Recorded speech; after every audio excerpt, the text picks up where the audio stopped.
অনেক আপুরাই আমাকে এই বোর্ডটার কথা জিজ্ঞেস করেছেন যে আপু আপনি এই বোর্ডটা কোথা থেকে নিয়েছেন। আসলে আমি এই বোর্ডটা কোথা থেকে নিয়েছি সেই ডিটেলসটাই আজকে আপনাদের সাথে শেয়ার করব, যাতে আপনারাও এই বোর্ডটা নিতে পারেন অথবা ঘরে বসে বানাতে পারেন। সত্যি কথা বলতে আমি এই বোর্ডটা কোথাও থেকে নিইনি। আমি এই বোর্ডটা আইডিয়া মতো নিজের মেয়ের ম্যামকে দিয়ে বানিয়েছি। যেহেতু নিজের মেয়ের ম্যাম অনেক সুন্দর আর্ট করতে পারে, তাই ভাবলাম তাকে দিয়ে এই বোর্ডটা আর্ট করি। আর একটা কথা না বললে নয়, আমি একটা অনলাইনে মানে ফেসবুকে কোনো এক আপুর পেজের মধ্যে এরকম একটা বোর্ডের ছবি দেখেছিলাম, যেটা আমার খুব ভালো লেগেছে। আর ওটা থেকে ইন্সপায়ার হয়ে কিন্তু আমি এই বোর্ডটা নিজের জন্য বানানোর সিদ্ধান্ত নিয়েছি। তো যখন ম্যাডামকে আমি বুঝিয়ে বললাম, তখন কিন্তু ম্যাডাম খুব সহজে বুঝে গিয়েছিল, যেহেতু উনি এই আর্ট নিয়ে কাজ করে। সো আমি ভাবলাম যে ওনাকে দিয়ে এই বোর্ডটা আমি বানিয়ে রাখি আর কি। যাই হোক, তো ম্যাডাম কিন্তু খুব সুন্দর করে আর্ট করতে পারে। আপনারা যদি কেউ বোর্ড বানাতে চান তাহলে কিন্তু আমার এই ম্যামের সাথে যোগাযোগ করতে পারেন অথবা আমার সাথে যোগাযোগ করতে পারেন, তাহলে কিন্তু আমি ম্যামের অ্যাড্রেসটা দিয়ে দেব। যাই হোক, ম্যাম কিন্তু এখনও কাজ শুরু করে দিয়েছে। আর আমি যেভাবে ম্যামকে ডিরেকশন দিচ্ছিলাম, ম্যাম কিন্তু ঠিক সেইভাবেই কাজ করছিল। আর ম্যাম কিন্তু খুবই প্রফেশনাল হ্যান্ডের বলতে পারেন ওয়ার্ক করে। উনি কিন্তু কোনো আনপ্রফেশনাল না। আসলে বোর্ডটার ফাইনাল লুক দেখলে আপনারা বুঝতে পারবেন। আর প্রথমে তো ফাইনাল লুকটা আমি দেখিয়ে দিলাম।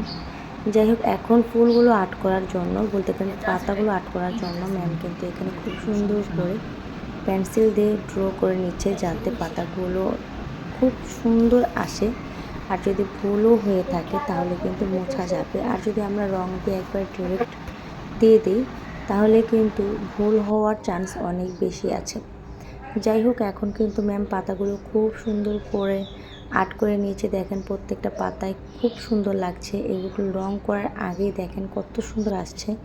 আর রং করার পর আউটপুটটা যে কত সুন্দর আসবে সেটা তো না বললেই না। যাই হোক, এখন ম্যাম হচ্ছে দুই একটা রং একসাথে মিক্স করে, আমার যেহেতু কমলা কালার রং ছিল না, তো দু একটা রং একসাথে মিক্স করে ম্যাম এখানে রং করে নিচ্ছে।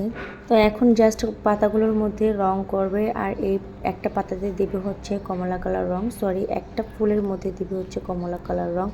মানে এক একটা ফুলে এক একটা কালার করবে। আর এই কালার কম্বিনেশনগুলো এত বেশি সুন্দর আউটপুট লুক দেবে, এটা কিন্তু ম্যাম এবং আমি কখনোই ভাবিনি।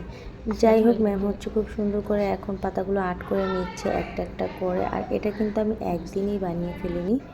তোমাদের কাছে একটা কথা বলি, এটা কিন্তু আমি একদিনে বানিয়ে ফেলিনি। অবশ্যই এটা বানাতে আমার 2 দিনের মতো বা অথবা 3 দিনের মতো সময় লেগেছে। যাই হোক, এখন হচ্ছে ম্যাম পাতাগুলো আর্ট করে নিচ্ছে। দেখো কত সুন্দর এসেছে, জাস্ট ফুলগুলো দেখো, জাস্ট দেখার মতো। এই ফুলগুলো দেখো কত সুন্দর আসছে। আর এই একটা বোর্ড দিয়ে যদি তোমরা পিক তুলো অথবা পিকচার তুলে আপলোড করো তাহলে কিন্তু খুবই সুন্দর আসবে। আর এটার মধ্যে কিন্তু আমার পেজেরও নাম লেখা ছিল।